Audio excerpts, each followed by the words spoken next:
Hey, my darlings. I've got a review. It's not my final review for the Berlinale, it turns out. I was all set for that to be the case. If you'd asked me last night, if you'd asked me while I was asleep, I would have said, this is it, this is all.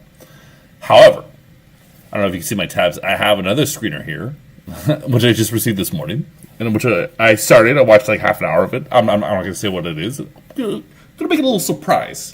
One more on Saturday, and I think y'all are going to like this if you're enjoying my Berlinale coverage. Anywho, I have an interview with the directors of this film, though, Circusboy. It's coming out tomorrow, so let's get to it. With Circusboy, we have a documentary so surreal that you might even think it was fictional cinema.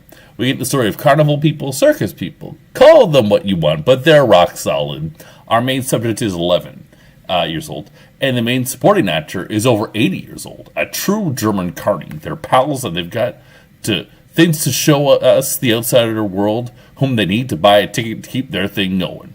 The directors pointed out to me, and wow, it's so true once you absorb it. The circus has become quite unpopular since the 90s. In the 2000s, the grandmas and grandpas who took their grandkids to see the circus seem to have died off.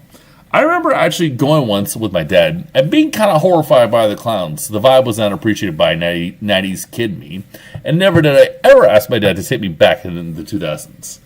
The life is what is interesting. Living life on the road, seeing the world, and doing this thing that is actually performatively a time loop to the 50s and 60s, and to a lesser extent up to the 90s. Circusboy is sort of shot like a narrative film and has animation looping in and out, so I was totally tripped out and talked to the directors about it as if it were a narrative, which is pretty neat and sort of an accomplishment. There you go. Circusboy, a documentary with animation that's sort of shot like a movie.